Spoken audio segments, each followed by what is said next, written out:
रहा है अब?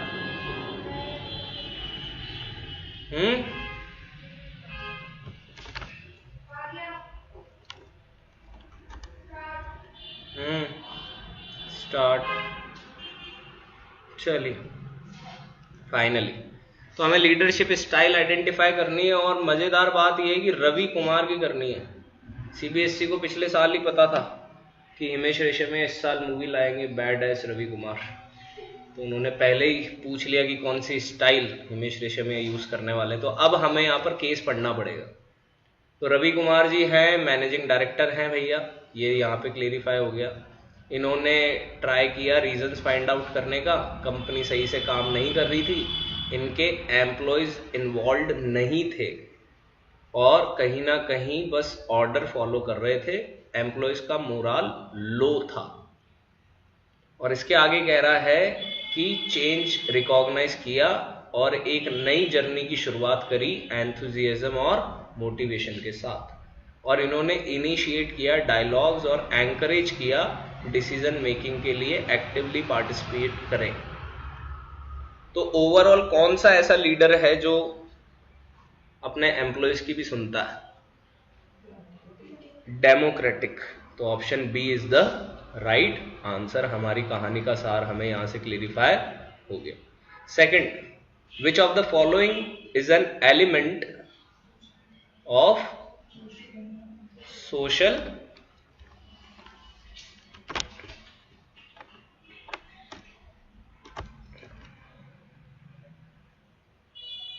which of the following is element of social environment? Rates of savings and investment, expectations from the workforce, nature of relationship of our country with foreign countries, and planned outlay in public and private sector. तो अगर यहां पर हम बात करें तो हमें जो सबसे ज्यादा सही कंडीशन देखने को मिल रही है सोशल एनवायरनमेंट के हिसाब से, rates of savings and investment तो इकोनॉमिक एनवायरनमेंट का हो गया है ना। सेकंड वाला हमें एक्सपेक्टेशन फ्रॉम द वर्कफोर्स, हमारी वर्कफोर्स हमारी समाज की तो हिस्सा है, तो यहां से option number B right answer होगा। फॉरेन कंट्रीज से आप जो कर रहे हो ये तो आपके पॉलिटिकल एनवायरनमेंट में आ जाएगा। पब्लिक प्राइवेट का भी सोशल एनवायरनमेंट से कहीं ना कहीं कोई रिलेशन देखने को नहीं मिल रहा। तीसरे पे आते हैं। तीसरा आया आपके पास स्टेटमेंट फॉर्मेट के अंदर। तो स्टेटमेंट नंबर 1 कह रहा है delegation is entrustment of responsibility and authority to another and creation of accountability for performance. तो हमें यहां से एक चीज क्लियर हो गई कि ये ऑर्गेनाइजिंग चैप्टर से है, डेलीगेशन ऑफ अथॉरिटी। दूसरा स्टेटमेंट कह रहा है irrespective of the extent of delegated authority the manager shall still accountable to the same extent as before delegation. तो भैया दो बातें हैं, अब ये पूछ रहा है कौन सी बात सही है और कौन सी बात गलत है। तो पहले आपको ये पकड़ना पड़ेगा कि भाषा, डेलीगेशन का मतलब है रिस्पॉन्सिबिलिटी देना, अथॉरिटी देना, अकाउंटेबिलिटी क्रिएट करना। तो ये पहला स्टेटमेंट तो सही है। दूसरा स्टेटमेंट कह रहा है कि अथॉरिटी जो डेलीगेट होती है उसके लिए अकाउंटेबल हमेशा मैनेजर ही होता है, चाहे डेलीगेशन हो चाहे डेलीगेशन ना हो। तो ये हमने पढ़ा है, मैनेजर कभी भी अपनी अकाउंटेबिलिटी शेयर नहीं कर सकता। डेलीगेशन ऑफ अथॉरिटी में मैनेजर अपनी रिस्पॉन्सिबिलिटी और अथॉरिटी दे पाता है, अकाउंटेबल वही रहेगा। वो ये नहीं कह सकता कि इनसे पूछ लो, जवाब तो मैनेजर को ही देना पड़ेगा। तो दोनों स्टेटमेंट हमारे सही हैं, तो option number C will be the right answer. चलिए फोर्थ पे आते हैं। फोर्थ क्या कह रहा है? Dash is refers to doing the task correctly and with minimum cost. तो भैया मिनिमम कॉस्ट से जो काम होता है एफिशिएंट, वेरी गुड। तो option number D is the right answer. Fifth आते हैं। फिफ्थ वापस आपके सामने एक केस है और क्वेश्चन जो है वो शुरू हो रहा है यहां से। आपको डिविडेंड डिसीजन के फैक्टर में से चूज करना है, तो आपको यही क्लियर अप हो जाना चाहिए कि भैया ये कहां से है। तो ये फाइनेंशियल मैनेजमेंट से है ना। तो फाइनेंशियल मैनेजमेंट के अंदर अब हमें ये देखना है कि डिविडेंड पे बात हो रही है, तो डिविडेंड के लिए अब हम केस पढ़ लेते हैं। एक कंपनी है, बहुत अच्छी कंपनी है, रिनाउंड नेम है हेल्थ केयर के अंदर, और स्ट्रॉन्ग रेपुटेशन है इनकी, और कंपनी अलाउड कर रही है कैपिटल रेज करने के लिए मार्केट में, फर्दर एक्सपेंशन करना है उन्हें और न्यू प्रोजेक्ट्स लॉन्च करने, और इस रिजल्ट से वो हाई डिविडेंड पे करना चाहते हैं। तो ओवरऑल यहाँ पे बात किसकी हो रही है? बाजार में आने की बात हो रही है। शेयर मार्केट आ गया, फ्रॉम द मार्केट। तो यहां से हमारा आंसर क्या बनना चाहिए? Access to capital market. Company market में कैपिटल रेस करने आना चाह रही है। तो यहां पर स्टॉक मार्केट रिएक्शन जो है वो सही आंसर नहीं है। यहां पर सही आंसर क्या बनेगा? कैपिटल मार्केट में एक्सेस करना चाह रहे हैं। सिक्स्थ जो है वहां पे आते हैं अपन। तो सिक्स्थ सवाल हमारा कह रहा है हमें स्टाफिंग से, it is a career oriented process designed to help the employees in the progress towards maturity and actualization of their potential capabilities. Identify the process. तो डेफिनेशन है, और किसकी डेफिनेशन है ये आपको बताना है। तो ये किसकी डेफिनेशन देखने को मिल रही है? डेवलपमेंट।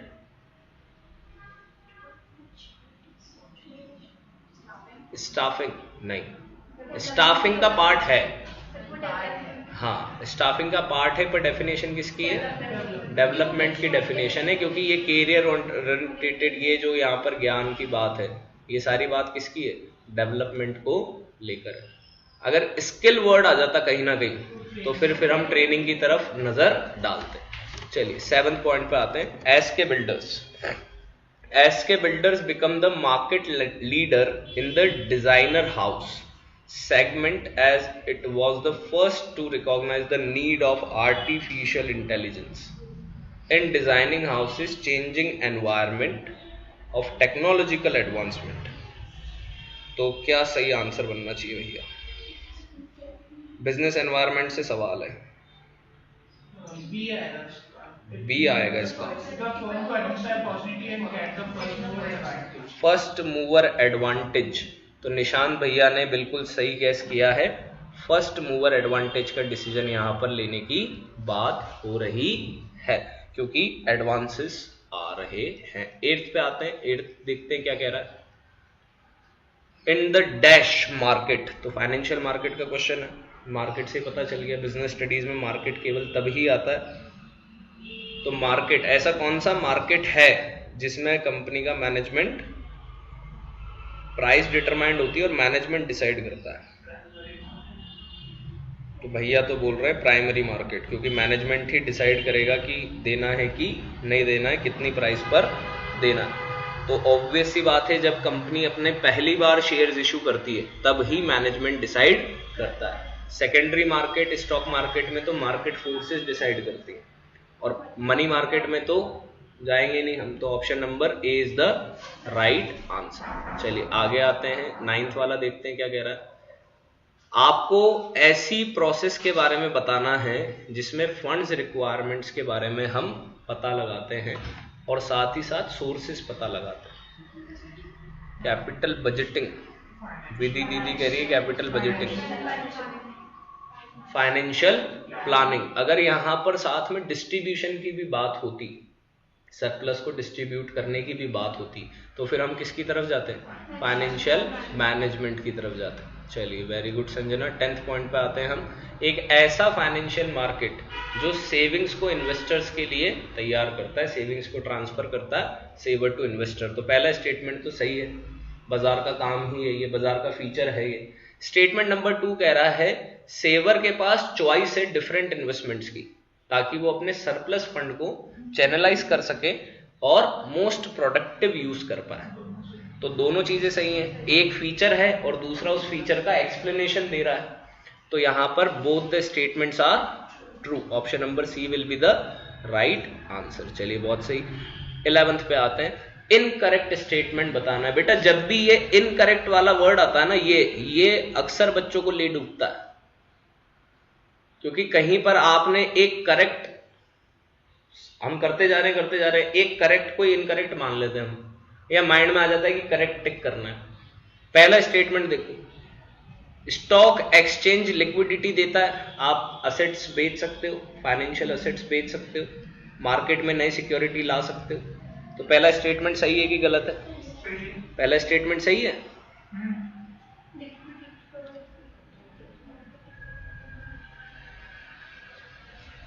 अब आप कहां उलझे, ये पूछ रहा है वो आपसे, फंक्शंस पूछ रहा है। स्टॉक एक्सचेंज का फंक्शन है कि सेफ्टी रहे ट्रांजैक्शंस की, इकोनॉमिक ग्रोथ हो इस देश की, स्पेकुलेशन हो, लिक्विडिटी देना फंक्शन नहीं है उसका, मार्केटेबिलिटी करवाना नया फंक्शन नहीं है उसका। तो जो ऑप्शन नंबर 1 है ये इनकरेक्ट स्टेटमेंट है।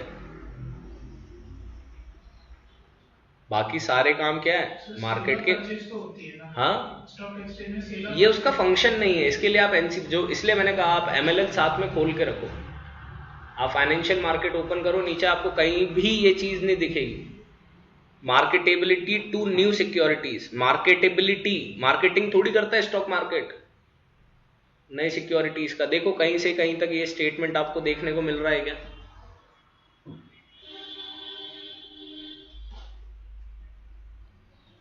मुझे जहां तक है नहीं मिल रहा होगा, चेक करिए। Functions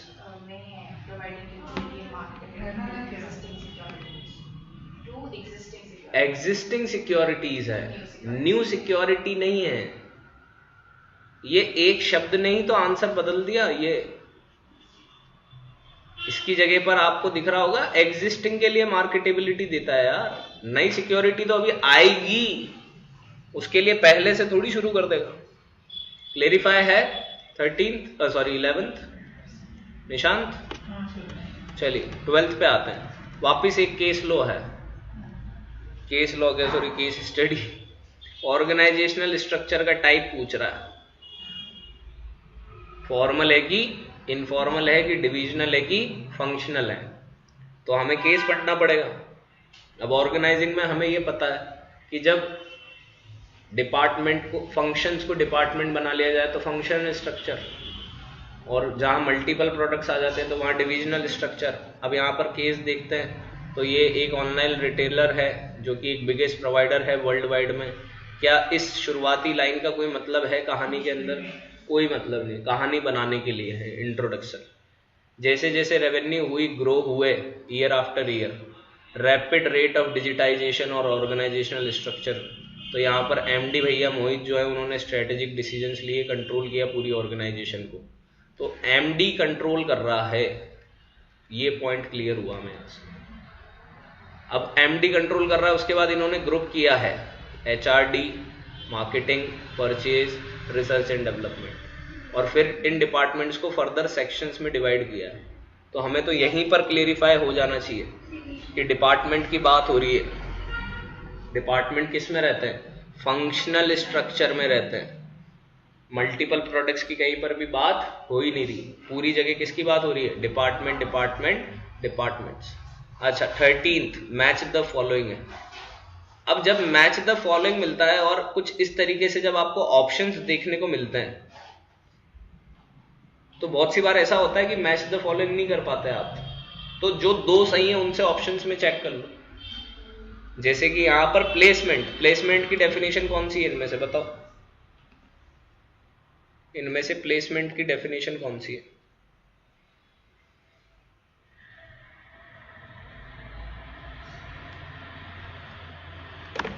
Which is the definition for placement?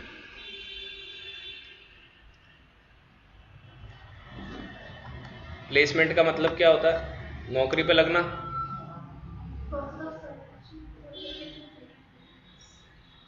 भाई फर्स्ट में कितने ऑप्शन दे रखे हैं? फर्स्ट और सेकंड ही दे रखा है, तो यहां से हमें ये क्लियर, ऑप्शन देख के मार्क कर रहे हैं हम तो फर्स्ट का तो सेकंड ही होगा। अब सेकंड का देख रहे हैं तो सेकंड में सेकंड भी दे रखा है, थर्ड भी दे रखा है, फोर्थ भी दे रखा है, फर्स्ट भी दे रखा है, यहां कंफ्यूजन कर दिया भाई ने। तो सेकंड है रिक्रूटमेंट। अब रिक्रूटमेंट की डेफिनेशन आपको याद होनी चाहिए। रिक्रूटमेंट का मतलब होता है भर्ती करना, फोर्थ वाला, तो सेकंड का बन गया फोर्थ। तो फोर्थ हमें इसमें दिख रहा है, तो बिना आगे पढ़ाई करे हम सीधे के सीधे क्या कह सकते हैं कि सी इज द राइट आंसर। बाकी आप देख लो, ओरिएंटेशन का मतलब यही होता है नए एम्प्लॉय को इंट्रोड्यूस करवाना, और परफॉर्मेंस अप्रेजल का मतलब यही होता है इंसान को इवेल्युएट करना कि भैया तेरे को तनख्वाह कितनी बढ़ा के देनी है कि नहीं देनी। 14th पे आते हैं, योजनाएं।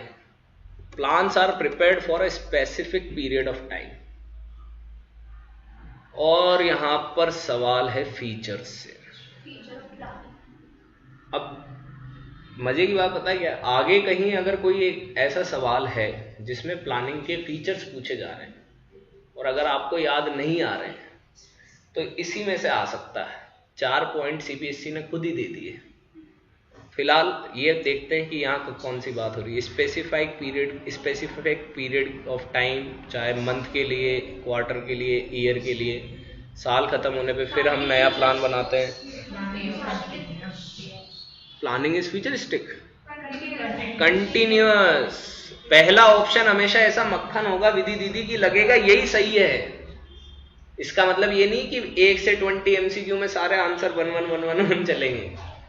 फ्यूचरिस्टिक का मतलब कुछ और है। एक्सप्लेनेशन के हिसाब से अगर आप देखो तो क्या कह रहा है, पीरियड ऑफ टाइम, और फिर क्या कह रहा है, फिर एक नया प्लान बनेगा। ये दो चीजें जो हैं ये किसको स्पेसिफाई कर रही है, कंटिन्यूअस को, कि भैया एक पीरियड ऑफ टाइम के बाद वापस एक नया प्लान की जरूरत पड़ेगी, यानी प्लानिंग हमेशा चलती रहेगी। 15th देखिए, ऐसी मार्केटिंग मैनेजमेंट की फिलॉसफी जो कि अवेलेबिलिटी और अफोर्डेबिलिटी को इस्तेमाल करती है अपने ऑब्जेक्टिव्स को अचीव करने के लिए। तो प्रोडक्ट अवेलेबल हो पाए और अफोर्ड हो पाए। तो अवेलेबल तब होगा जब प्रोड्यूस होगा। अवेलेबल कब होगा, जब प्रोड्यूस होगा। तो यहीं से क्लेरिफाई हो गया प्रोडक्शन कंसेप्ट। अच्छा 16th देखो, identify the tools of promotions used by Mehta sons garment to boost it sales. अब ये मेहता गारमेंट सन्स का तो कहीं जिक्र ही नहीं करा इन्होंने। हाँ? अब बच्चा यहां परेशान हो गया कि मेहता सन्स गारमेंट तो कहीं है ही नहीं। है क्या कहीं केस में? ऊपर कोई केस लॉ था क्या ऐसा? कहीं पे भी नहीं था। ये फोटो था, ये फोटो नीचे है, ये रहा फोटो। इस फोटो के हिसाब से, इस फोटो के हिसाब से कौन सा सही आंसर? सेल्स प्रमोशन पक्का। एडवर्टीजमेंट नहीं है, एडवर्टीजमेंट भी हो सकता है पर ये सेल्स प्रमोशन है। एक बार दोबारा,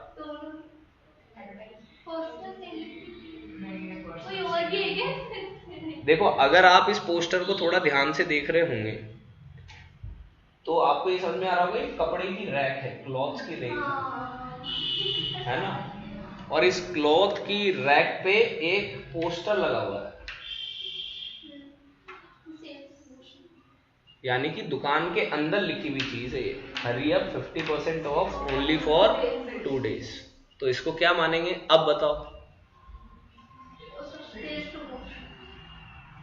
एडवर्टीजमेंट के लिए ये चीज काफी नहीं है। ये जब इसकी जगह पे कोई पोस्टर लगा हुआ देखते अपन रोड पर तो फिर वो एडवर्टीजमेंट होता।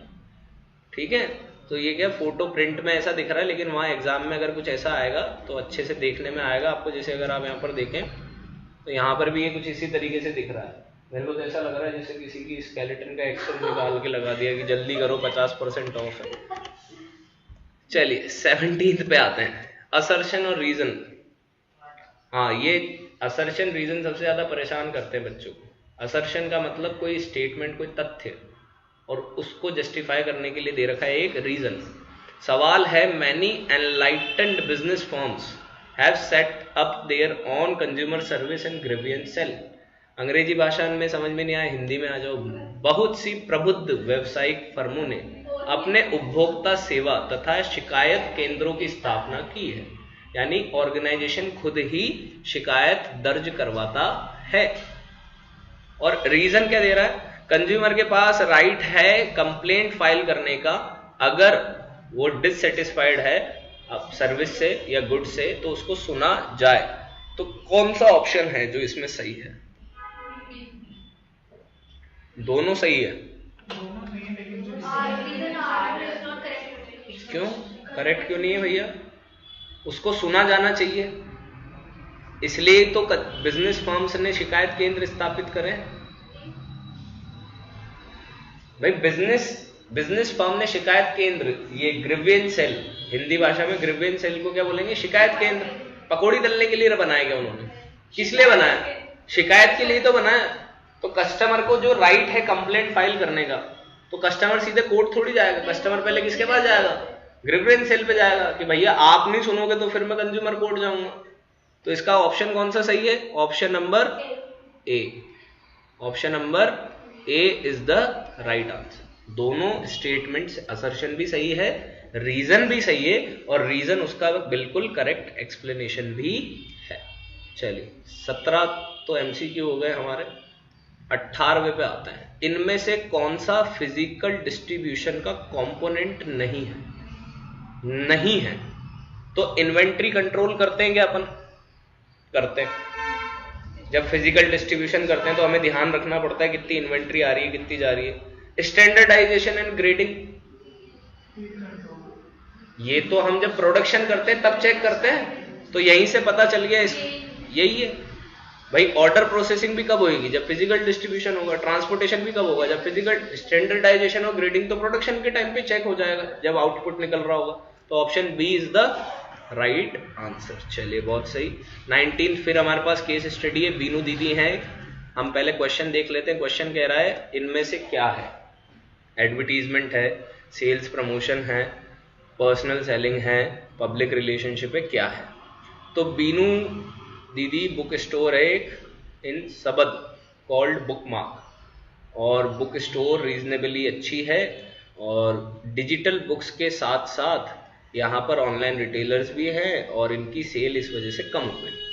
तो बीनू की जो प्यारी बिटिया है, उन्होंने MBA भी पूरा किया है, और वो मार्केटिंग में स्पेशलाइजेशन करके आई है, और उन्होंने एक मार्केटिंग कैंपेन स्टार्ट करी है बुक स्टोर के लिए। और कैंपेन का पूरा फोकस है कि बुक्स को पढ़ने का फिजिकल फॉर्म में जो मज़ा है, पन्ने पलटने का जो मज़ा है, सोचो जो बच्चा पेपर बिना पढ़े गया होगा 2024 में, और वो पेपर में क्या पढ़ रहा है कि पढ़ने में मज़ा है, क्या ही बीत रही होगी उस पर से। और बुक स्टोर का ये जो वार्म एटमॉस्फेयर है, गर्म वातावरण, सोच रहा होगा वो भी कि पसीने आ रहे हैं यहीं पढ़ने में, तो बहुत गर्म वातावरण होगा।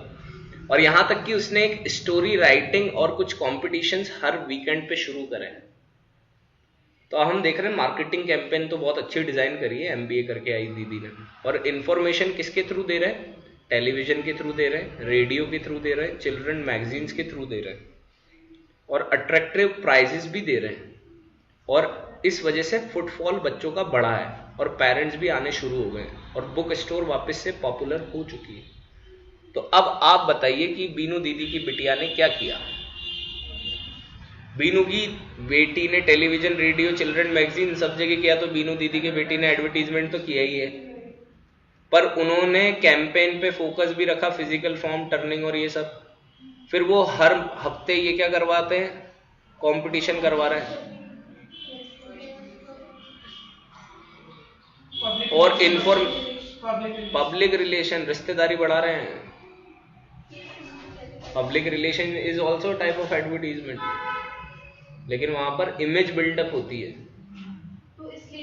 एक अच्छी इमेज बनाते हैं अपन, है ना। जैसे 10 साल बाद आप सुनोगे कि आशीष सर बहुत गरीब थे, फिर उन्होंने बहुत संघर्ष किया, है ना, छोटे छोटे बैचेस पढ़ाए, है ना, निशान जैसे बच्चों को टॉपर बनाया खूब मेहनत करके, है ना, और आज सर के पास बहुत एक सक्सेस। तो ये सारी कहानी क्यों सुनाई जा रही है? एक इमेज बिल्ड करने के लिए। तो यहाँ पर भी अगर आप फोकस करेंगे तो ये दीदी ने ये जो कहानी समझाई है यहाँ पर, ये वाला, ये क्या है?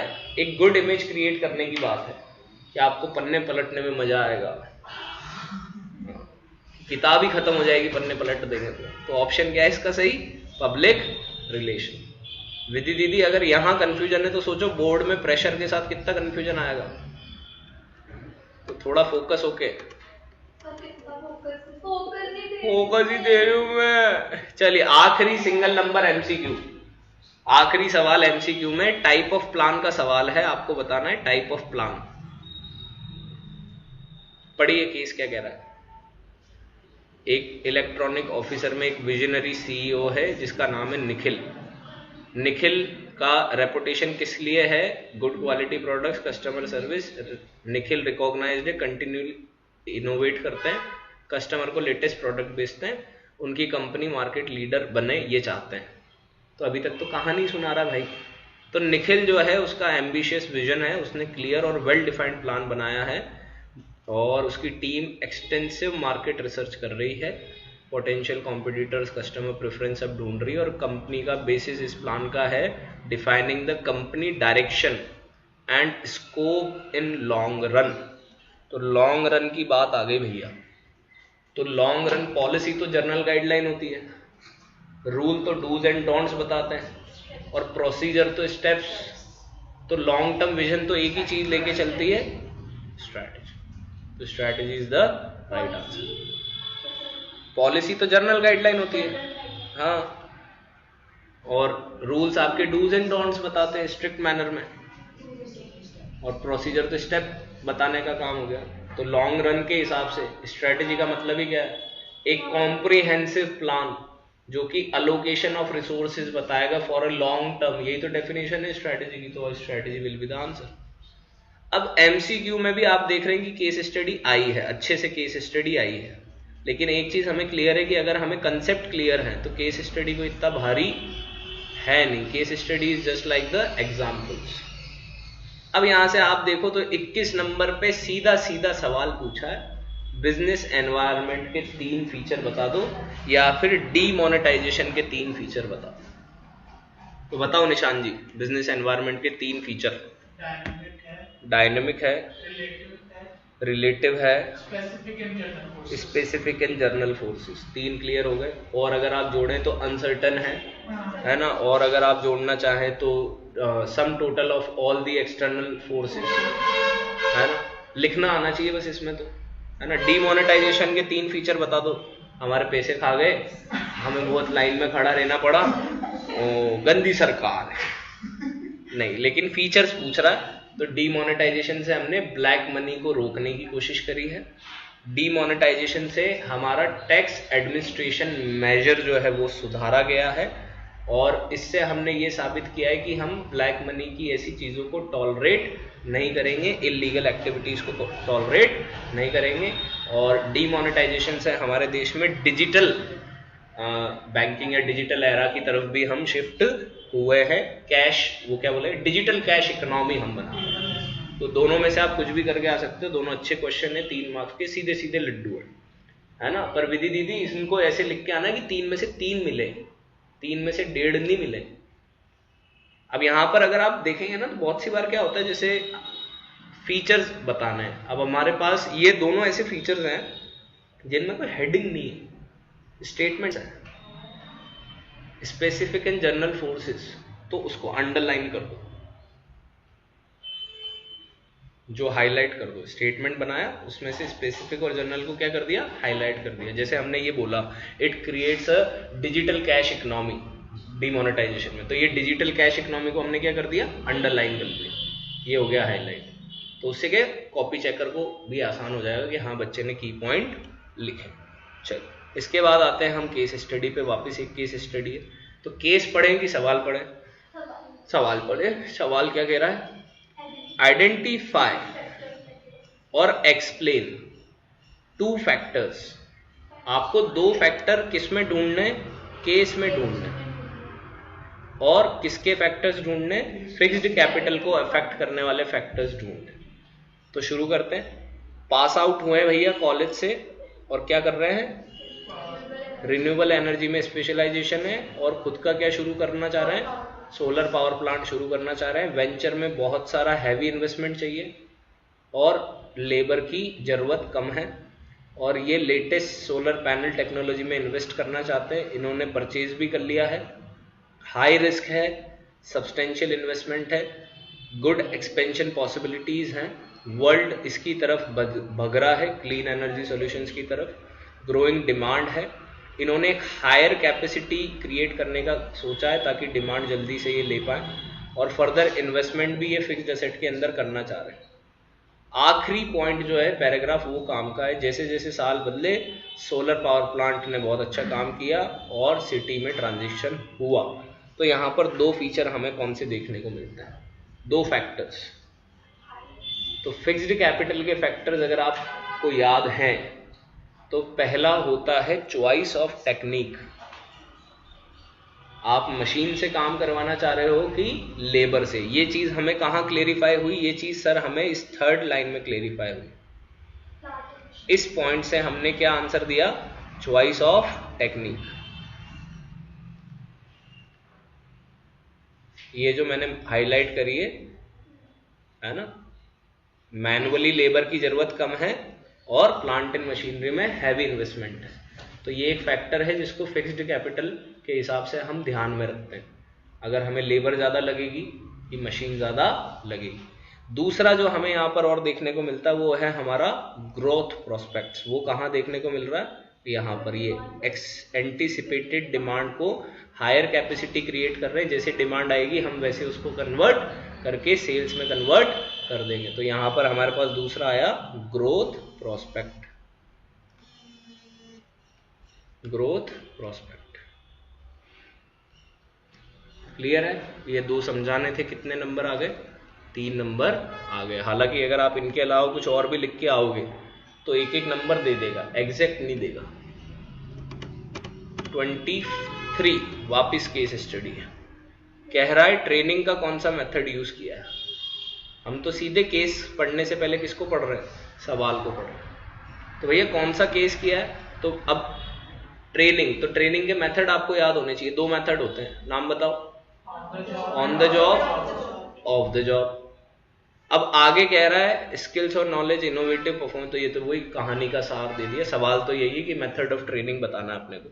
चलिए तो शुरू करते हैं। एक कंपनी है बीबी मोटर्स, प्रोड्यूस कर रही है, कमिटेड है अपने एम्प्लॉयज को स्किल्स और नॉलेज देने के लिए। इन्होंने इंप्लीमेंट किया एक यूनिक अप्रोच। कंपनी ट्रांसफर करती है सेक्शंस को, जिसको बुलाती है learning floor. Actual work environment जो है वो स्पेशलाइज्ड स्पेस में है। स्पेस इक्विप्ड है range of car components, tools और कार इक्विपमेंट्स के साथ, जो कि आइडेंटिकल हैं जो एक्चुअल में फैक्ट्री फ्लोर पे यूज होते हैं। यानी कि आपको हम डमी पे सिखा रहे हैं और फिर आपको रियल वर्ल्ड में सिखाया जाएगा। On the job, of the job में क्या,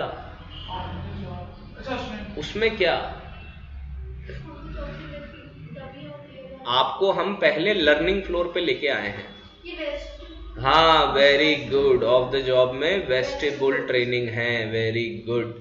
बस ये वेस्टिबुल ट्रेनिंग को समझा के आ जाना था कि भैया जो डमी मॉडल्स पे सिखाते हैं, ऐसा मॉडल होता है जिसमें हम पहले ट्रेनिंग करवाते हैं, कंडक्ट करवाते हैं, उसमें सिखाते हैं और जब उस पर वो एक्सपर्ट हो जाते हैं फिर हम उनको फैक्ट्री फ्लोर पे एक्चुअल में वर्किंग देते हैं। और इसमें आप ये लिख के आ सकते हो कि जहां पर ये यहां से पॉइंट निकाल लो, जहां पे सोफिस्टिकेटेड इक्विपमेंट होते हैं हैवी, वहां हम वेस्टिबल यूज करते हैं, वेस्टिबल ट्रेनिंग, ताकि हमारा एक्सीडेंट होने के चांसेस कम हो। चलिए बहुत बेहतरीन विधि दीदी, 3 नंबर सिक्योर कर लिया आपने। इसके बाद 24 में आपके पास वापस से चॉइस, प्रोटेक्टिव फंक्शंस बताने, बिल्कुल सीधा सीधा सवाल पूछा। Security exchange board of India कैसे प्रोटेक्ट करता है अपने इन्वेस्टर को, तो फ्रॉड करने से रोकते हैं, इनसाइडर ट्रेडिंग करने से रोकते हैं, और 2 तो पॉइंट हो गए। फ्रॉड करने से रोकना है, अनफेयर ट्रेड प्रैक्टिस करने से रोकना है, ये पहला पॉइंट। फ्रॉड से रोक रहे हैं, अनफेयर ट्रेड प्रैक्टिस से रोक रहे हैं, ये पहला पॉइंट। इनसाइडर ट्रेडिंग रोकते हैं, ये दूसरा पॉइंट। तीसरा पॉइंट क्या बना है, इन्वेस्टर प्रोटेक्शन के लिए स्टेप्स को फॉलो अप करते हैं, तो ये प्रोटेक्टिव फंक्शंस बन गए। अच्छा ये समझ में नहीं आया तो मनी मार्केट और कैपिटल मार्केट को डिफरेंशिएट करिए। लेकिन ये क्या कह रहा है, 3 बेसिस पर करिए, यूज 3 बेसिस। बेसिस का मतलब मीनिंग, और वो जो बाकी हम साइड में बेसिस लेते हैं। जैसे पहला बेसिस आपने ले लिया पार्टिसिपेंट्स, तो मनी मार्केट में RBI, financial institutions, NBFCs, commercial bank खेलते हैं। कैपिटल मार्केट में रिटेल इन्वेस्टर भी खेलेगा, फॉरेन इन्वेस्टर भी खेलेगा। फिर दूसरा आप बेस किसका दे सकते हो, इंस्ट्रूमेंट्स का बेस दे सकते हो। मनी मार्केट में कौन कौन से इंस्ट्रूमेंट्स पढ़े थे आपने? ट्रेजरी बिल पढ़ा था, सर्टिफिकेट ऑफ डिपॉजिट पढ़ा था, कॉल मनी पढ़ा था, ये सब मनी मार्केट के इंस्ट्रूमेंट है। कैपिटल मार्केट में तो शेयर, डिबेंचर, बॉन्ड्स, तो ये हमारा दूसरा बेसिस हो गया। तीसरा आप इन्वेस्टमेंट को बना लो। मनी मार्केट में हैवी इन्वेस्टमेंट चाहिए, ह्यूज सम चाहिए, और कैपिटल मार्केट में स्मॉल से भी हो सकता है, या इसकी जगह आप ड्यूरेशन भी बना सकते हो। मनी मार्केट 1 साल तक का होता है, कैपिटल मार्केट 1 साल से ज्यादा का होता है। सेफ्टी को लेकर बना सकते हो आप। मनी मार्केट हाई रिस्क है कि सेफ है? मनी मार्केट सेफ रिस्क है, कैपिटल मार्केट हाई रिस्क है। आप सेफ्टी की जगह एक और बना सकते हो, expected rate of return. Money market में तो लोअर रेट ऑफ रिटर्न है, कैपिटल मार्केट में हायर रेट ऑफ रिटर्न है। तो मैंने तो 6 बता दिए, यहाँ पर कोई भी 3 आप यूज कर सकते हैं। चलिए अगले पे आते हैं। वापस केस आया हमारे पास, और केस नेक्स्ट पेज पे जा रहा है, तो मैं इसको शिफ्ट ले लेता हूं।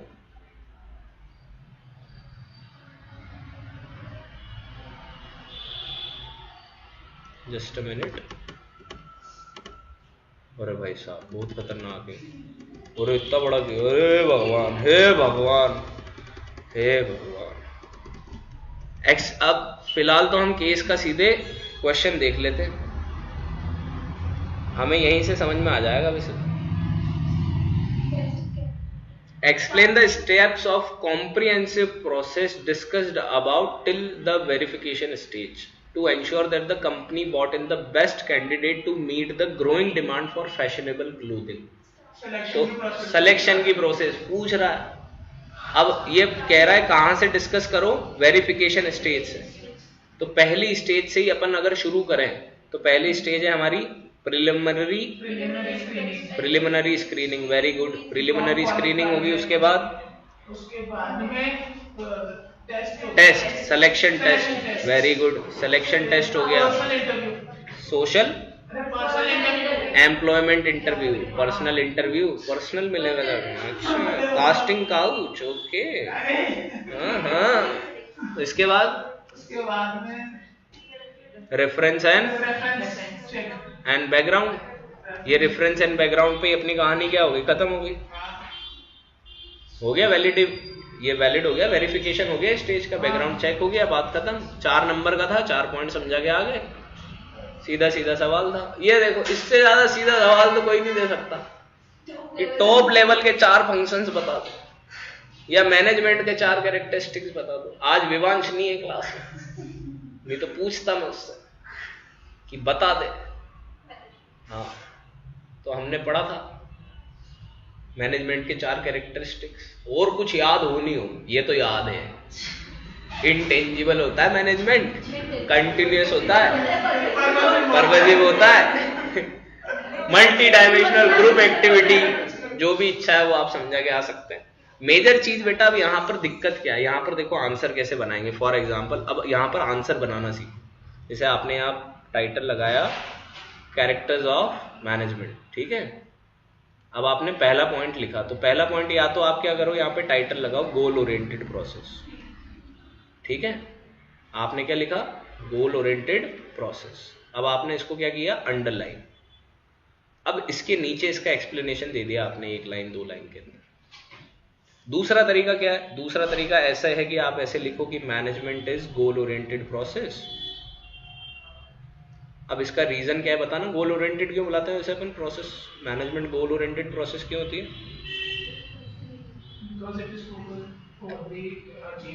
because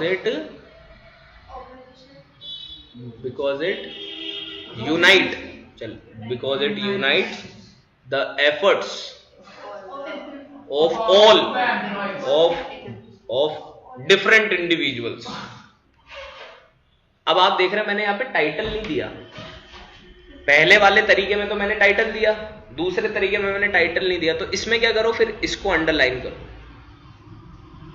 या तो आप टाइटल देके अंडरलाइन कर दो, या आप सीधे एक्सप्लेन करो पॉइंट को और उसमें यहां पर इसको इन्वर्टेड कर दिया आपने। अच्छा, जैसे एक और ट्राई करते हैं।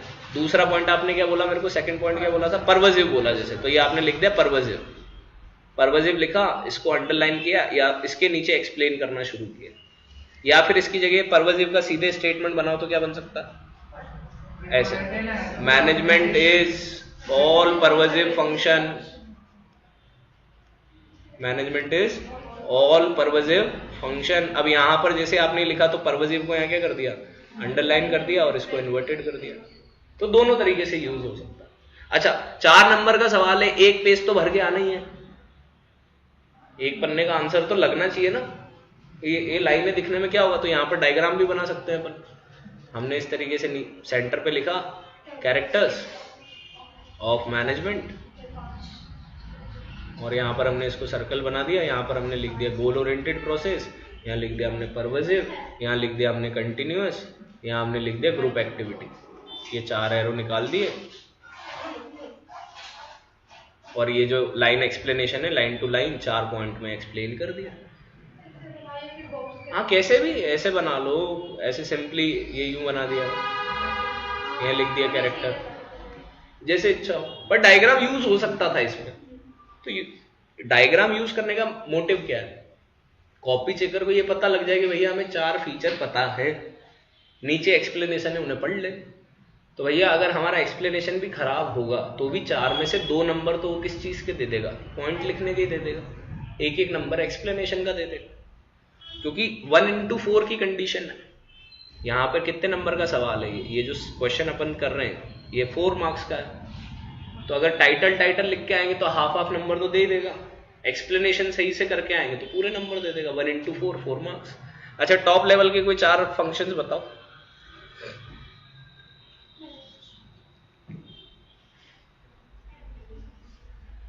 मुंह से तो बोलो, वहीं बड़बड़ा रहे हो।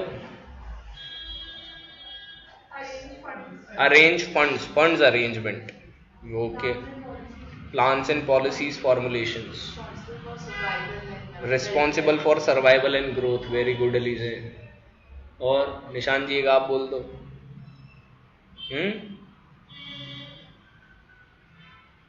भाई फंड अरेंज हो जाएगा, रिस्पॉन्सिबल है प्लान्स एंड पॉलिसीज के लिए, पॉलिसीज फॉर्मुलेट करेंगे पूरी ऑर्गेनाइजेशंस की, डिसेंट्रलाइजेशन कर देंगे। डिसेंट्रलाइजेशन कौन से चैप्टर का शब्द है, कौन से चैप्टर का शब्द है डिसेंट्रलाइजेशन? डिसेंट्रलाइजेशन शब्द या तो ऑर्गेनाइजेशन में, ऑर्गेनाइजिंग में इस्तेमाल हो रहा है, या प्रिंसिपल ऑफ मैनेजमेंट में इस्तेमाल हो रहा है। आप पहले चैप्टर के सवाल में उसको ला रहे हो कि सर डिसेंट्रलाइजेशन। अबे कि पहले चैप्टर का आंसर तो बता। तो यहाँ पे मैक्सिमम क्या बन सकता है,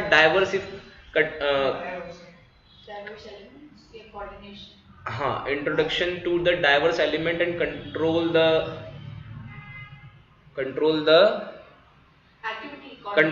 एंड कोऑर्डिनेट द एक्टिविटीज, ये एक पॉइंट बन सकता है। एक पॉइंट जो मैम ने कहा, responsible for welfare and survival of the business, impact on the society. अगला सवाल वापस आपके पास डिफरेंशिएट का है, यानी कि पिछले साल के पेपर में 2 डिफरेंस तो आए थे। अब यहां पर ये कह रहा है डेलीगेशन और डिसेंट्रलाइजेशन में कोई 4 डिफरेंस बताओ। तो सबसे पहला तो अपन ले लेते हैं नेचर, सबसे आसान चीज तो नेचर ही होती है। तो डेलीगेशन का नेचर कैसा है और डिसेंट्रलाइजेशन का नेचर कैसा है? डेलीगेशन का नेचर कैसा है, कंपलसरी है, डेलीगेट तो करना ही पड़ेगा।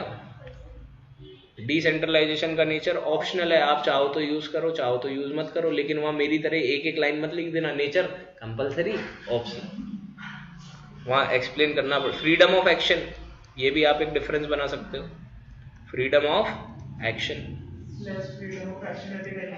मोर कंट्रोल होगा यहाँ पर लेस कंट्रोल होगा, इस पे आप बोल सकते हो, है ना। और कोई बेसिस, स्टेटस, डेलीगेशन का स्टेटस जो है वो किसके थ्रू चलेगा, टास्क के थ्रू चलेगा। डिसेंट्रलाइजेशन कौन करेगा, टॉप मैनेजमेंट करेगा।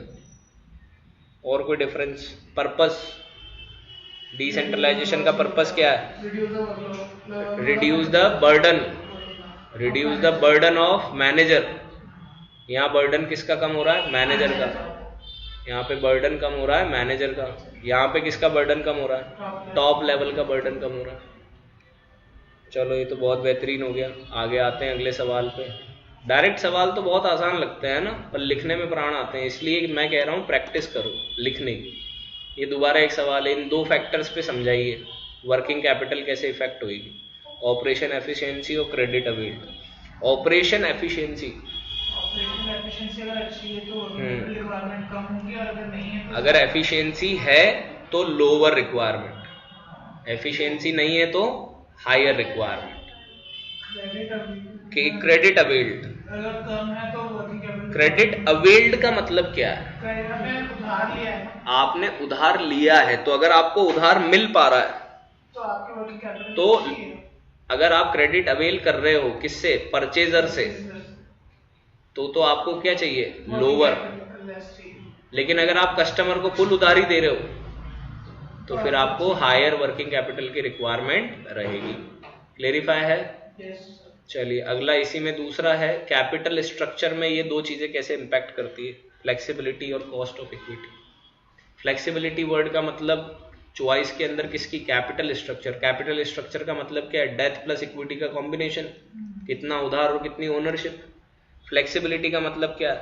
अगर आप बोरोइंग पावर रखना चाहते हो आने वाले समय के लिए, फ्यूचर्स के लिए, अनफोर्सीन सर्कमस्टांसेस के लिए, अनहैपनिंग इवेंट्स के लिए, तो आप डेथ का इस्तेमाल कम करो ताकि जब इमरजेंसी हो, पैसे की जरूरत हो, तब आप फंड का यूज कर पाओ, उधार ले पाओ। और अगर ऐसी कोई दिक्कत नहीं है तो ले फुल उधार, कोई दिक्कत नहीं है। कॉस्ट ऑफ इक्विटी, अगर एक कंपनी डेथ इशू करेगी तो फाइनेंशियल रिस्क बढ़ेगी, और ये फाइनेंशियल रिस्क कौन उठाएंगे? इक्विटी शेयर उठाएंगे। लेकिन उनको एक फायदा और है, रेट ऑफ रिटर्न बढ़ेगा। और दूसरी चीज, अगर आप डेथ एक लेवल के ज्यादा यूज करोगे तो कॉस्ट ऑफ इक्विटी ऊपर जाएगी। आपने उधार इस्तेमाल कर लिया, उधार इस्तेमाल करते गए और ज्यादा कर लिया, इतनी उधार हो गई कि हद से पार हो गया। देखा था अपन ने bad boy billionaire Vijay Mallya, इतना ज्यादा उधार हो गया कि परेशान हो गए, गर्त में चले गए, शेयर प्राइस गिर गई। अर्निंग पर शेयर बढ़ाने के लिए इस्तेमाल करते हैं अपन ट्रेडिंग ऑन इक्विटी, लेकिन अगर कॉस्ट ऑफ इक्विटी का सही से इस्तेमाल नहीं होगा तो आपके अनफेवरेबल केसेस भी आपको देखने को मिलेंगे। अगला वापस आपके पास केस बेस्ड सवाल है। पीयूष एक प्रोडक्शन मैनेजर है भैया, आपको दो चीजें आइडेंटिफाई करनी है। पहली आइडेंटिफाई करनी है फंक्शन, और फिर उस फंक्शन को लेकर इंपॉर्टेंस की 3 पॉइंट्स। तो मेरे को तो यहीं से कहानी क्लियर हो गई, प्लानिंग में इंपॉर्टेंस नहीं है क्या? प्लानिंग में इंपॉर्टेंस नहीं है, ऑर्गेनाइजिंग में है, स्टाफिंग में नहीं है, डायरेक्टिंग में भी नहीं है, कंट्रोलिंग में है। तो दो ही चैप्टर से सवाल हो सकता है, या तो ऑर्गेनाइजिंग से सवाल हो सकता है या फिर कंट्रोलिंग से सवाल हो सकता है। अब अपन केस पढ़ लेते हैं। तो पहले हमें ये पता लगाना है फंक्शंस। तो फंक्शंस 5 ही होते हैं, POSDC। हाँ, तो आइए, 1000 वर्कर हैं, पीयूष जी ने स्पेशल ऑर्डर किया है 300 पेयर ऑफ जेंट शूज, 500 रुपए की कॉस्ट प्राइस पे प्लस 20% प्रॉफिट मार्जिन। ऑर्डर कितने दिन में कंप्लीट करना है? 10 दिन में। पीयूष को पता लगा प्रोडक्शन में एक पेयर की जूते की कीमत कितनी आ रही है? 700। उसने ये जानकारी, he tried to find out reason but he couldn't, कारण पता नहीं चले, उसने CEO को बताया। CEO ने अभय को अपॉइंट किया, जो कि ना तो केवल कॉस्ट अकाउंटेंट में स्पेशलाइज्ड है बल्कि HR में भी क्वालिफाइड है। अभय भैया ने 2 दिन में रिपोर्ट बना के दी कि ये काम केवल कितने वर्कर कर देंगे? 800 वर्कर कर देंगे, 1000 वर्कर की जरूरत नहीं है। तो क्या हमें यहाँ पर CPC या MBE का इस्तेमाल होता हुआ दिख रहा है कि नहीं दिख रहा? CPC का मतलब क्रिटिकल पॉइंट कंट्रोल, और MBE का मतलब मैनेजमेंट बाय एक्सेप्शन। ओवरऑल अगर देखें तो दोनों चीजों से एक चीज क्लेरिफाई होगी कि फंक्शन कौन सा है? कंट्रोलिंग। अब कंट्रोलिंग की 3 इंपॉर्टेंस बता दो। जजिंग एक्यूरेसी ऑफ स्टैंडर्ड्स, और एंश्योर ऑर्डर एंड डिसिप्लिन, और फैसिलिटेट कोऑर्डिनेशंस। देखो NCERT के हिसाब से जो टाइटल हैं वो तो आपको याद होने चाहिए, इसलिए मैंने आपको MLL दे रखा है बना के कि आप अगर ये की पॉइंट याद रख लोगे तो इसके अंदर का एक्सप्लेनेशन तो कुछ भी लिखने में आ सकता है, लेकिन ये की पॉइंट आपको याद रहने चाहिए। और कहीं भी एक 4 से 5 कॉमन पॉइंट है, जैसे एक कॉमन पॉइंट तो क्या है? Help in achievement of organizational goals. जहां कुछ नहीं मिले वहां ये तो चिपका के आ ही जाओ, हाँ, कि गोल्स अचीव करवाने में मदद करता है। लेकिन हर आंसर में मत लिख देना it helps in achievement of goal, it helps in achievement. Copy checker भी बोलेगा भाई तू फेल है, आई ऑल्सो अकम्प्लिश्ड माई गोल। चलिए, तो यहां पर आया है which grievance redressal agency had अनुज अप्रोच। तो हमें सवाल से पता चल गया सवाल कहां का है, कोपरा का है ना, और 3 रिलीफ बताने हैं। तो केस पढ़ लेते हैं। एसएस डेवलपर है, 2 करोड़ का बजट दे रखा है, तो हमें यहीं से कहानी क्लियर होगी। 1 करोड़ तक से कम के जो प्रोजेक्ट्स है वो तो कहां जाते हैं, डिस्ट्रिक्ट कंज्यूमर फॉर्म में जाते हैं। 1 करोड़ से 10 करोड़ के कहां तक जाते हैं, ये स्टेट में जाते हैं। तो यहां से इस हिसाब से ये जो अनुज भैया इनको कहां जाना चाहिए था, स्टेट। तो हमारा पहली चीज का आंसर तो हमें पहली लाइन में मिल गया, और पहला आंसर बन गया हमारा स्टेट कमीशन। केवल स्टेट नहीं लिख के आना विधि दीदी, हाँ स्टेट कमीशन, कम से कम ये 2 शब्द तो होने ही चाहिए, ठीक है। अब हाँ और भी दिया सब, हाँ रिड्रेसल मैकेनिज्म सब लिख के आ जाना था।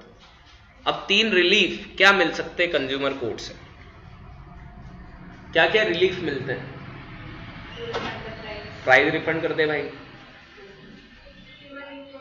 न्यू प्रोडक्ट ले ले भाई, और है देखो बहुत सारे रिलीफ है। देखो आपके एमएलए ओपन करके बहुत सारे रिलीफ हैं। अनफेयर ट्रेड प्रैक्टिस को बंद करना, पुनिटिव डैमेजेस क्लेम करना, कंपनसेशन मांगना, इंजरी हो रही है तो कंज्यूमर वेलफेयर में 5% पेनल्टी डालना, या धंधा ही बंद करवा देना। कोई से भी 3 लिख के आने थे, 4 नंबर आ गए। अभी तक का पेपर अगर आप देख रहे हैं तो इजी लग रहा है मेरे को, कहीं से कहीं तक इसमें लेंदी पैटर्न तो कुछ नहीं मिल रहा।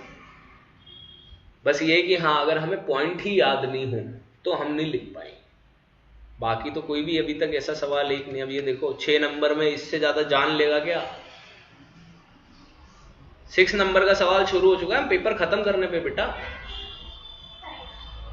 उसने क्या पूछा है, टाइम स्टडी क्या होती है।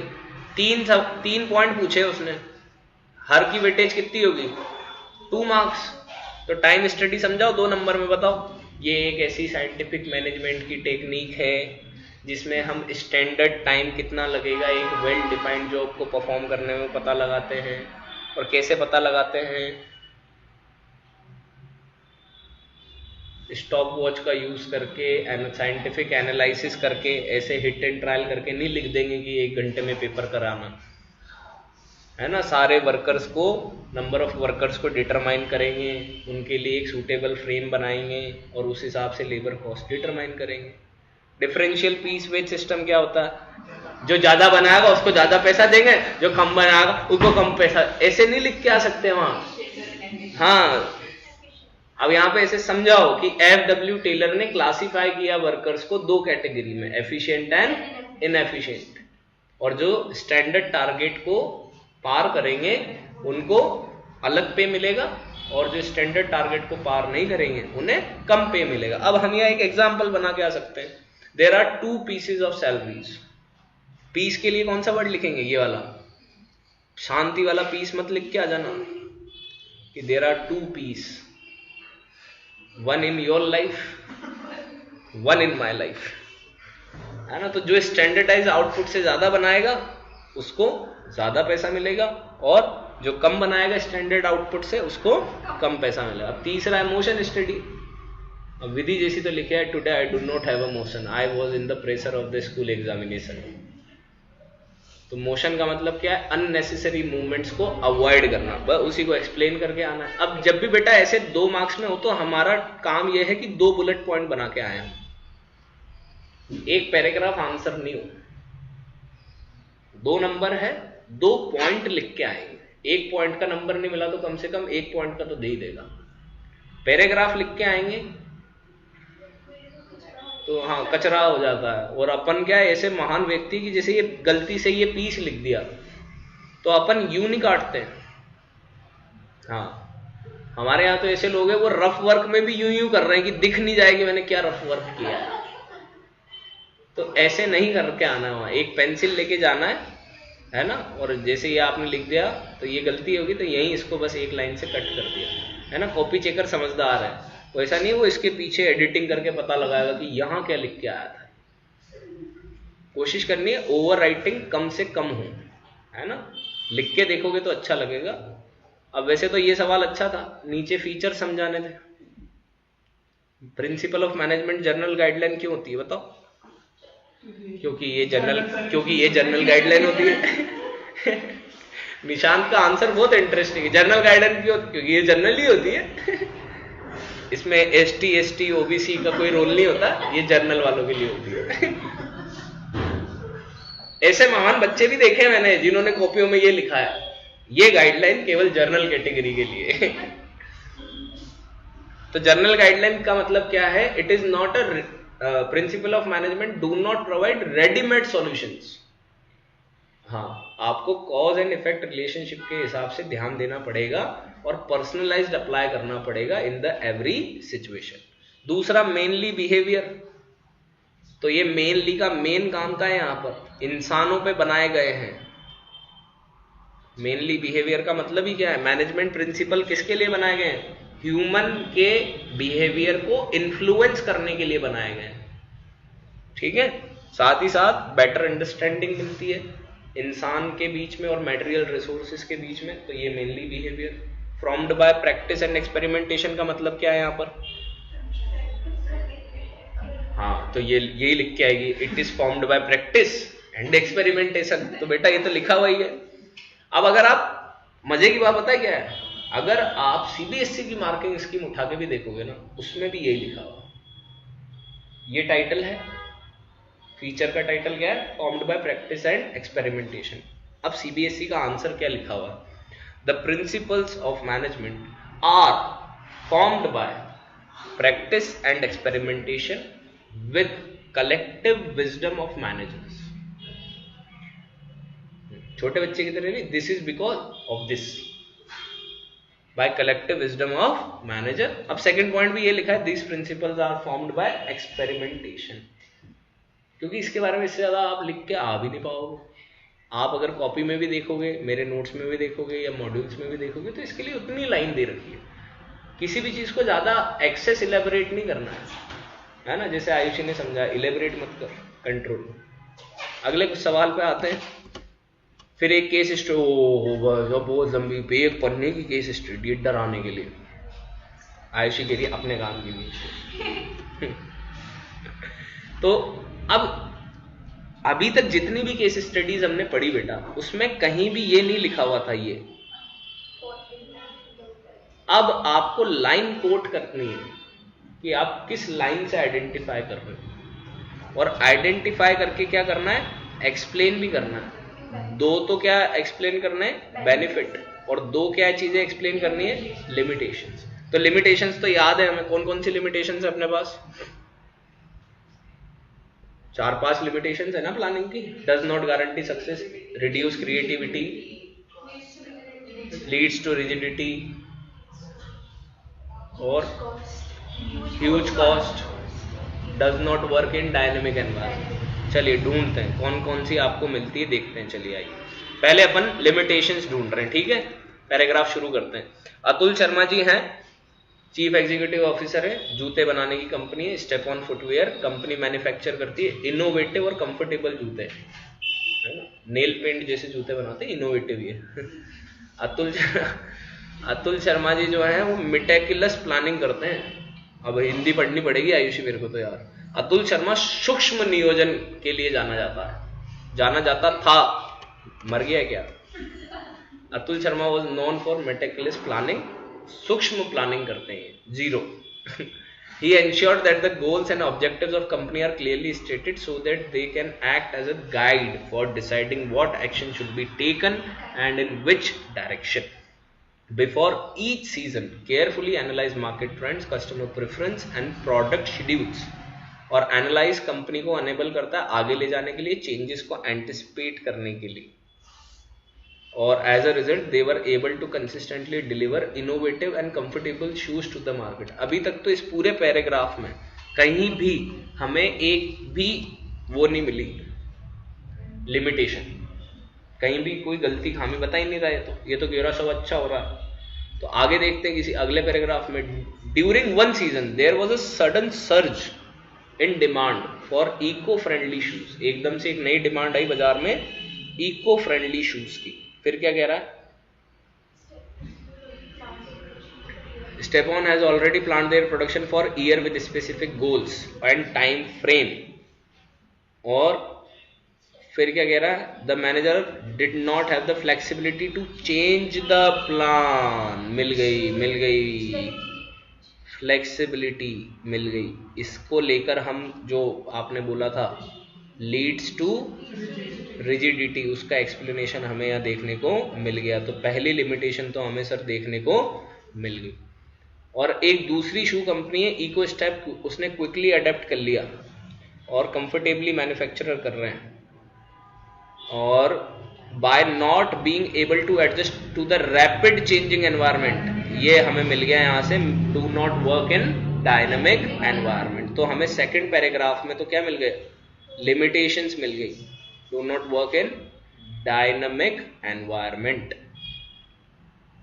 तो अब हमें क्या ढूंढने हैं, दो ऑब्जेक्टिव, बेनिफिट्स। तो बेनिफिट्स का मतलब एक तरीके से इंपॉर्टेंस कह सकते हैं। चलिए ढूंढते हैं। सबसे पहले पैराग्राफ में कहीं है क्या, बिल्कुल है, ये रहा जहां आपने पढ़ा था। डायरेक्शन मिलता है, बहुत सही, प्लानिंग प्रोवाइड्स डायरेक्शन। पहले पैराग्राफ के अंदर ही हमें मिल गया प्लानिंग प्रोवाइड डायरेक्शन। अच्छा, और कोई, प्लानिंग अनसर्टेनिटी की रिस्क रिड्यूस करता है। Features can be benefits to, हाँ, एंटिसिपेट, क्या, यहां से दिस एनालिसिस, एंटिसिपेट चेंजेस नहीं, वहां से शुरू करना है। This analysis enables the company to look ahead. अब इसका मतलब ये नहीं है विधि दीदी कि ये पूरी शर्ट की शर्ट लाइन आप कॉपी कर दो, डॉट डॉट डॉट लगा दो और जो की पॉइंट्स है उन्हें आप एक्सप्लेन कर दीजिए, ठीक है। इसमें की पॉइंट्स मतलब ये प्रोवाइड डायरेक्शन है, इसको एक्सप्लेन करना है। और यहाँ पे एंटिसिपेट चेंजेस में बना आपका reduce risk of uncertainty, risk of uncertainty को रिड्यूस करना, ठीक है। क्लेरिफाई है। अगले सवाल पर आ जाए। लास्ट सवाल, एंडिंग की तरफ हम आ चुके हैं बच्चों। आयुष और रिया चक्रवर्ती, अच्छा मुस्कुरा रहा है, सब पता है मेरे को। तो भैया मार्केटिंग से सवाल है, आखिरी लाइन देखते हैं। Coating the lines from the above paragraph, identify and explain 3 functions of marketing. तो भैया मार्केटिंग के फंक्शंस कौन कौन से होते हैं?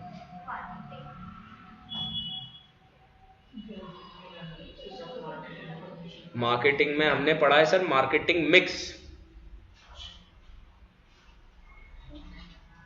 या फंक्शंस अलग से पढ़े? फंक्शंस अलग से पढ़े ना। मार्केटिंग की प्रोसेस और मार्केटिंग के फंक्शन एक ही तो है। पहले मार्केट रिसर्च करना, प्लानिंग ऑर्गेनाइजिंग नहीं, मार्केटिंग के फंक्शंस पूछ रहा है। 13 फंक्शन है मार्केटिंग के, grading, transportation, promotion, customer sales services, warehousing, वो सब है। हाँ, तो वो हमें यहाँ पर देखना है। ब्रांडिंग सब आ गए इसमें, बिल्कुल सही। चलिए तो शुरू करते हैं पैराग्राफ से। आयुष और रिया पैशनेट है सस्टेनेबल एग्रीकल्चर और हेल्दी लिविंग के लिए। अच्छा, हम नहीं है भैया, तुम ही हो। और ये ऑर्गेनिक प्रोड्यूस बेचना चाहते हैं, है ना, गाय के गोबर का बना हुआ, है ना। स्मॉल फॉर्म है इनका ग्रामीण इलाके में। और ये fresh organic produce and herbs बेचते हैं। हर्ब्स, हेम्प नहीं, herbs. In the beginning they face challenges in the marketing for their organic product, और उन्हें ये रियलाइज हुआ कि हाई क्वालिटी प्रोड्यूस को बेटर प्रेजेंटेशन की जरूरत है। तो बेटर प्रेजेंटेशन की जरूरत है मतलब अभी तक तो कुछ नहीं है, आगे चलते हैं। स्ट्रॉन्ग आइडेंटिटी यहां से है, यहां से इस पे है, यहां से है। हाँ, ब्रांडिंग यहां से नहीं, ब्रांडिंग यहां पे मिलेगा। ये देखो, दे चूज अ लोगो। अरे तो कोट तो ये करेगा, दे चूज अ लोगो, या फिर यही चूज कर, they named the business earthy store, ये ब्रांडिंग के लिए यूज होगा, है ना। और इन्होंने एक ये इको फ्रेंडली डिजाइन डेवलप करी है, ये तो बना ब्रांडिंग। और ये बना आपका पैकेजिंग एंड लेबलिंग। 2 तो पता चल गए, कितने पता लगाना है अपने को? 3, है ना। तो 2 मिल गए हमें, ब्रांडिंग और पैकेजिंग। ठीक है, तो यहां पर तो हमें क्या मिला था, यहां मिला था हमें ब्रांडिंग और यहां से हमें मिला था पैकेजिंग एंड लेबलिंग। चलिए आगे देखते हैं। इन्होंने डिजाइन और डेवलप करे प्रोडक्ट के स्टिकर्स, ये भी पैकेजिंग लेबलिंग के लिए हो रहा है। स्टिकर्स डेवलप्ड हुआ है बैग्स रीयूजेबल कंटेनर्स के लिए, तो ये भी ठीक है, पैकेजिंग लेबलिंग ही चल रहा है। यूजर फ्रेंडली वेबसाइट बनाई है इन्होंने एक, और स्ट्रॉन्ग मीडिया प्रेजेंस है इनकी। मीडिया वर्ड आ गया भैया, हाँ, एडवर्टीजमेंट नहीं, प्रमोशन। प्रमोशन फंक्शंस पूछ रहा है, मिक्स में नहीं पूछ रहा। तो तीनों मिल गए हमें, ब्रांडिंग, पैकेजिंग और प्रमोशन, और इन लाइंस को हमें कोट करके आ जाना था, और हमारे 6 के 6 नंबर पक्के। आखिरी सवाल तो सीधो सीधो पूछ लियो, ट्रेनिंग का मतलब बताइए।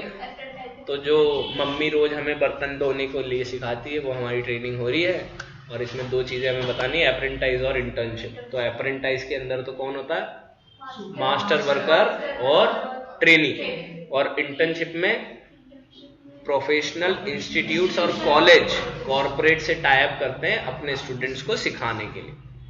और ट्रेनिंग का मतलब क्या होता है, एक ऐसी प्रोसेस जिससे हम स्किल्स और एप्टीट्यूड्स और रिसोर्सेज देते हैं किसको, एम्प्लॉय को, ताकि वो क्या कर सके, स्पेसिफिक जॉब को परफॉर्म कर सके।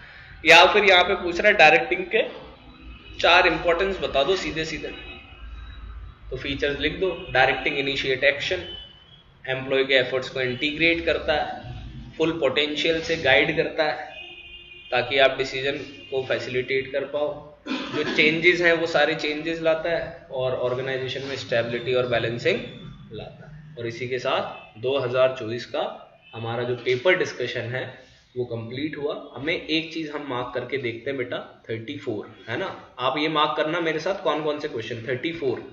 34 के बाद आया हमारा 31 के बाद आया हमारे पास 28, 3 हो गया ना। 28 के बाद 26 और 27, इसके बाद आया 24, 6 पॉइंट हो गए।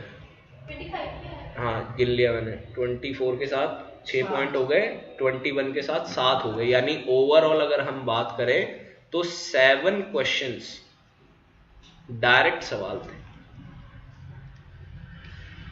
Direct questions. टोटल 34 क्वेश्चंस है, 34 में से 20 हटा दिए तो बचे कितने, 14 में से 7 डायरेक्ट है, तो केस स्टडी केवल कितनी आई, 7 केस स्टडीज ही आई। और केस स्टडी में भी भारी केस स्टडी, लाइंस को कोट करने वाली केस स्टडी केवल 2 ही हैं। बाकी सारी केस स्टडी में तो क्या था, आइडेंटिफाई एंड एक्सप्लेन। तो ये तो हो गया हमारा पिछले साल का पेपर डिस्कशन कंप्लीट। अब एक बार के लिए हम फटाफट आरबीएससी का भी डिस्कशन ले लेते हैं। तो RBSE commerce hub Kota,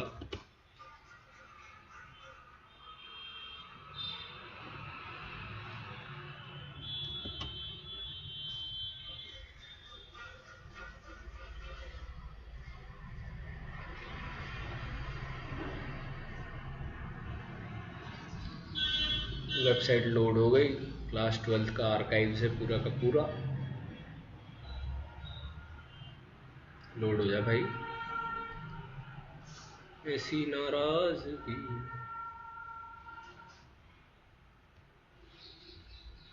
class 12 के आर्काइव्स में हम आ चुके हैं, और हमें मिल रहा है सीबीएसई, और मिल रहा है फाइनेंशियल मार्केट,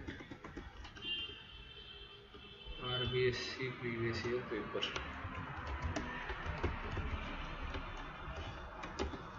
सब कोटा पूरा लिखना पड़ेगा।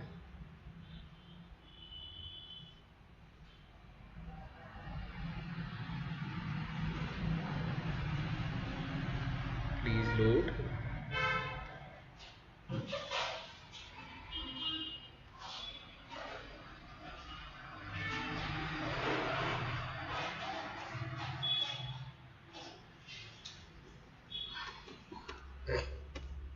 RBSC class 12 commerce previous year question paper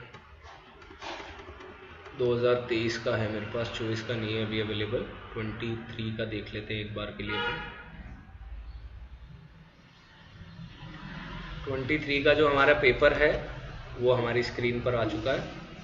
ठीक है, फोकस आउट होते हैं, देखने की कोशिश, समझने की कोशिश करते हैं क्या कह रहा है। तो निशांत को आज रियलाइज होगा कि काश मैं CBSE की जगह RBSE ले लेता। तो पहला सवाल है, choose and write the correct options of the following questions. Importance of management is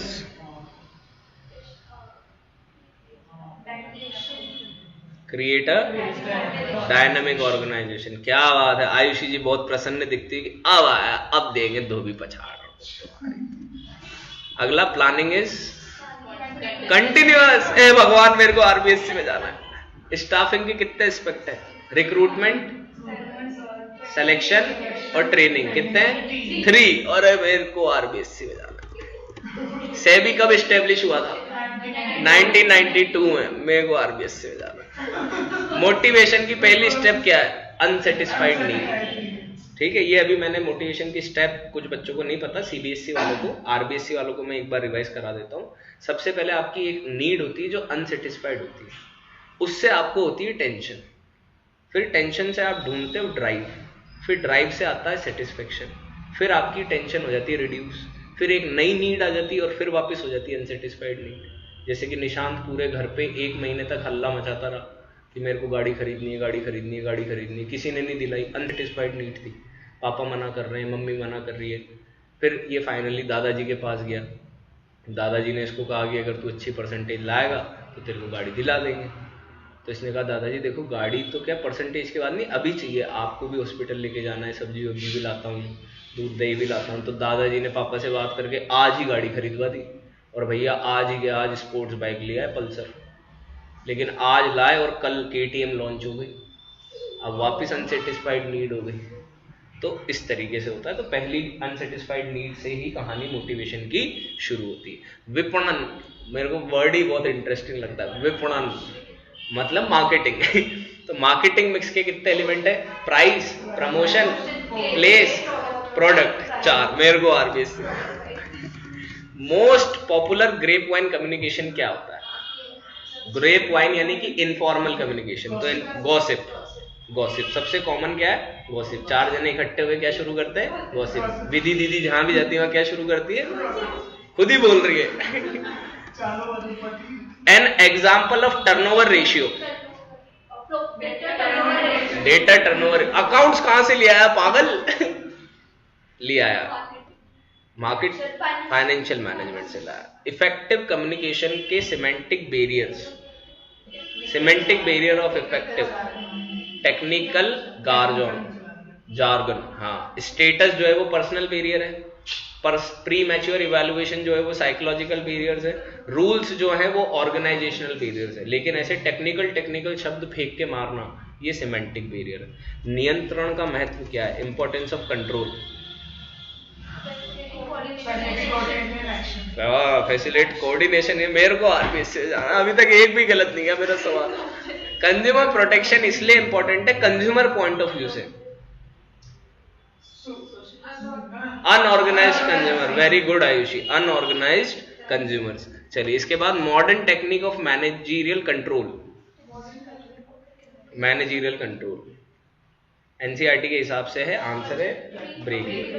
ठीक है, ये डिस्कस कर लेंगे अपन लोग, इनके हट चुका है, आपके पार्ट पे है। ठीक है, फिल इन द ब्लैंक्स भरना है। Dash involves decision making, planning involves decision making.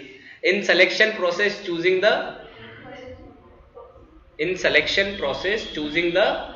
right person for the right job. Capital market can be divided into 2 parts, primary market, secondary market. मेरे को तो CBSE छोड़ना है। पहले क्यों नहीं दिखाया पेपर आपने? डायरेक्टिंग डैश एम्प्लॉय, कॉल नहीं, डायरेक्टिंग डैश एम्प्लॉय, डायरेक्टिंग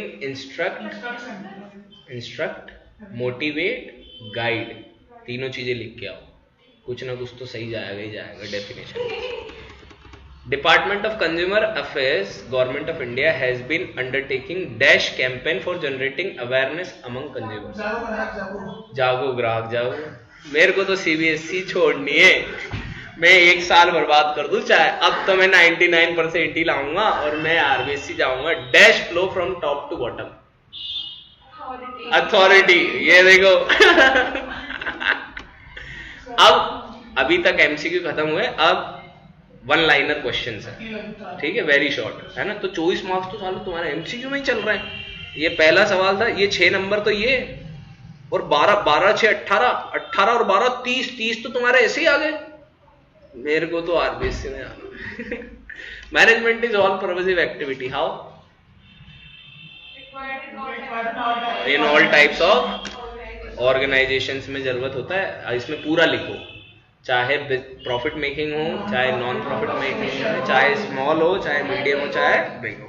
हाँ, डिफरेंशियल पीस वेज का सिस्टम क्या होता है अभी हमने डिस्कस किया, efficient worker, what is meaning the planning, procedure in planning, required steps to perform a job, in your opinion where the divisional organisational structure is suitable, more than one product and diversifications of products. Intelligent test क्या होता है, जिसमें हम IQ check करते हैं, ठीक है। Motivation produce goal directed behaviour, give an example. Motivation produce goal directed behaviour, give an example. Father told me if I score 90% I will get a iPhone. It is an example. I got motivated and I am goal directed. What is the another name of primary market? Primary market, IPO market. हाँ, first time issue, primary market का दूसरा नाम first timer, जो IPO market, initial public offerings, first time, first issue market, ठीक है। ऐसे भी लिख के आना, जब वहां दिमाग नहीं चलते तो ऐसे लिख दो कि प्राइमरी मार्केट में क्या होता है, पहली बार सिक्योरिटीज इशू होती है, तो फर्स्ट टाइम सिक्योरिटीज मार्केट हो गया।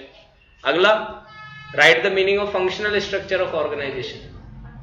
तो when similar activities are grouped and classified into functions, it is a functional. What is the meaning of consumer awareness? about their rights and responsibilities. In your opinion, write an importance of organization. Organizing की importance है, organization. हाँ, organizing और organization एक ही बात है। Organisation में आती है प्रॉफिट, सर्वाइवल, प्रॉफिट, ग्रोथ, कुछ भी लिखे आओ। सेबी का रेगुलेटरी फंक्शन क्या होता है? सेबी का रेगुलेटरी फंक्शन, जिसमें सारे ब्रोकर, सब ब्रोकर्स, एजेंट्स, इंटरमीडिएटरीज को रजिस्टर करना, स्टॉक एक्सचेंज की ऑडिट्स करना, ये सब कौन से फंक्शन में? रेगुलेटरी फंक्शन में। Advertisement under, how does advertisement undermines in social values? विज्ञापन सामाजिक मूल्यों में कमी कैसे करता है? गंदे विज्ञापन दिखाए जाते हैं, छिछोरे विज्ञापन दिखाए जाते हैं, ऐसी चीजें बताई जाती हैं जिनसे हमारे समाज में उद्धार तो नहीं होगा, पतन ही पतन होगा। जैसे कि वो डीओ के एडवर्टीजमेंट आते हैं कि डीओ छिड़कने से लड़कियां आ जाती है, निशांत ने लगाया था, कुत्ते आ गए थे पीछे, है ना। तो इस पे आप, ये लिखने वाली चीज है, ठीक है, 1 मार्क में है आपके पास, तो आप बस ये कह सकते हो, इट डीमोरलाइज द सोसाइटी। हाँ, ठीक है। आगे आए तो अब आ रहे हैं हम भैया छोटे सवालों पर। प्रश्न 4 से 16 तक 2 अंक है। 2 कैरेक्टर बताओ प्रोफेशन के। प्रोफेशन के हाँ, प्रोफेशनल एसोसिएशन और कोड ऑफ कंडक्ट समझा देंगे। वर्क मेथड स्टडी में कितने, क्या है work method study? Work method study में 4 स्टडी होती है, motion study, time study, fatigue study और मेथड स्टडी। तो वर्क मेथड स्टडी हमें यह बताती है कि एक काम को करने के बहुत सारे तरीके होते हैं, पर हम वो मेथड चूज करेंगे जो मिनिमम टाइम पे और मिनिमम कॉस्ट पे। पैकेजिंग के कितने 2 लेवल बताइए, प्राइमरी पैकेजिंग और सेकेंडरी पैकेजिंग। बहुत बढ़िया। नेशनल कमीशन के बारे में थोड़ा ब्रीफ बताइए। तो नेशनल कमीशन को हेड करता है प्रेसिडेंट, जो कि सुप्रीम कोर्ट के जज के इक्विवेलेंट क्वालिफाइड होगा। यहाँ पर 10 करोड़ से ज़्यादा का मैटर डिस्कस होगा और यहाँ पर 4 मेंबर होंगे, जिसमें से एक का महिला होना जरूरी है ना। हो गया 2 नंबर के हिसाब से, और क्या जान लोगे क्या। इन्वेस्टमेंट डिसीजन फाइनेंशियल डिसीजन के अंदर कैसे आता है? इसलिए आता है क्योंकि इसलिए हम करते हैं फाइनेंशियल प्लानिंग। फाइनेंशियल डिसीजन से हम ये डिसाइड कर पाएंगे कि पैसा कहाँ से आएगा और कितना आएगा, और फिर उसी को हम क्या कर पाएंगे, इन्वेस्ट कर पाएंगे। अगर हम फाइनेंस का डिसीजन नहीं लेंगे तो हम इन्वेस्टिंग का डिसीजन ले ही नहीं सकते। पैसा कहाँ से आएगा, कितना आएगा, अगर हमें यही नहीं पता तो फिर हम उस पैसे को लगाएंगे कैसे। तो investment decision is dependent on financial decision. If we do not have a right financial decision we can't have a right investment decision. अगला सवाल आया, डिफरेंस बताओ डेलीगेशन डिसेंट्रलाइजेशन में स्टेटस और स्कोप पे। तो अभी डिस्कस किया था ये, तो सीबीएसई में भी पूछा गया, आरबीएसई में भी पूछा गया। इसके बाद 10th आया, मैनेजर की कंट्रोलिंग की फर्स्ट 2 स्टेप्स बताओ प्रोसेस में। Establishing, determining standards, actual production, then comparing of actual and standard. 3 बता दिए अपन ने। तो classify the capital items by chart. Classify the capital items by the chart. Capital के आइटम्स बताओ बाय द चार्ट, डेथ और equity, और फिर उनको अंदर एक्सप्लेन करा आपने, ठीक है। कैपिटल स्ट्रक्चर का पूछा। Show the following network of formal communication through a chart. तो व्हील पैटर्न में समझा देता हूं कैसा होता है। व्हील पैटर्न ऐसा होता है, ये व्हील पैटर्न है, ये आपस में ही बात कर सकते हैं। ये ए भैया है तो ए भैया बी और सी से बात कर सकता है। बी भैया जो है, बस बी भैया जो है वो ए और डी से ही बात कर सकता है। डी भैया जो है वो ई से भी बात कर सकता है और बी से भी बात कर सकता है। ये कौन सा पैटर्न है, व्हील पैटर्न है। सब एक दूसरे से बात कर सकते हैं आपसे। ए भैया डी से बात नहीं कर सकते, ठीक है। ऐसे दूसरा क्या पूछा, सर्कुलर। सर्कुलर में इसमें ऑल स्टार जोड़ दो, तो ये बन गया, ठीक है। ये पैटर्न से कुछ मैं एक बार देख लूंगा आपके सिलेबस के हिसाब से, क्योंकि ये क्या थोड़ी बहुत चीजें ऐसी पूछ रहे हैं जो पहले से चलती हुई आ रही हैं। कंज्यूमर के 2 राइट बता दिए। राइट टू बी अश्योर्ड का मतलब क्या है, assured about the product, life saving, हाँ हजार्डियस प्रोडक्ट नहीं होना चाहिए, है ना। और राइट टू बी हर्ड का मतलब उसको सुना जाए, उसकी समस्याएं और हल। In your opinion mention the meaning of efficiency. In my opinion I am not efficient, I am not responding to the meaning of efficiency. क्या होता है एफिशिएंसी का मतलब, completion of your task at minimum cost. हाँ, अब तो फरवरी लगने वाला है, अब तो अंग्रेजी में आंसर दे। व्यवसाय चक्र और मौसमी कारक। तो वर्किंग कैपिटल को कैसे होता है, तो बिजनेस साइकिल अगर छोटी है, यानी कि पैसा आज लगाया और आज ही आ गया, तो वर्किंग कैपिटल की जरूरत कम पड़ेगी। पर बिजनेस साइकिल बड़ी है तो वर्किंग कैपिटल की रिक्वायरमेंट ज्यादा रहेगी। अब विधि दीदी का कारोबार है नमकीन का, आज बनेगा, कल बाजार में जाएगा, फिर बाजार वाले बेचेंगे, फिर 15 दिन बाद इसको पेमेंट देंगे, तो इसको वर्किंग कैपिटल कितने दिन के लिए चाहिए, 15 दिन के लिए चाहिए। हमारे भाई साहब मोमो का ठेला लगाते हैं निशान जी, आज सुबह गए मोमो खरीद के लाए, शाम को बेच दिया, 1 दिन का ही पैसा चाहिए, तो वर्किंग कैपिटल कम चाहिए। सीजनल फैक्टर, जब सीजनल फैक्टर्स में डिमांड ज्यादा होगी तो वर्किंग कैपिटल ज्यादा चाहिए रहेगी, और जब सीजनल फैक्टर्स की डिमांड नहीं रहेगी तो वर्किंग कैपिटल कम रहेगी। पर्सनल सेलिंग के 2 फायदे बताइए। पर्सनल सेलिंग में एक तो इंटरेक्शन, और वो इंटरेक्शन पर्सनल सेलिंग में सबसे पहला तो आपका हेल्दी रिलेशंस क्रिएट होते हैं कंपनी और कस्टमर के बीच में, और मेन चीज फेस टू फेस कम्युनिकेशन होता है, तो डायरेक्ट और करेक्ट फीडबैक हमें देखने को मिलता है। मुंह पे दरवाजा बंद करके चला गया। इसके बाद आ रहे हैं 3 मार्क्स के questions. As a financial manager mention any 3 differences between primary and secondary market. तो सबसे पहला तो आ गया पार्टिसिपेंट, अभी थोड़ी देर पहले डिस्कस किया था। दूसरा आ गया हमारा रेट ऑफ रिटर्न या एक्सपेक्टेड रेट ऑफ रिटर्न। तीसरा आ गया हमारा रिस्क, या चौथा आ गया हमारा लिस्ट ऑफ इंस्ट्रूमेंट्स।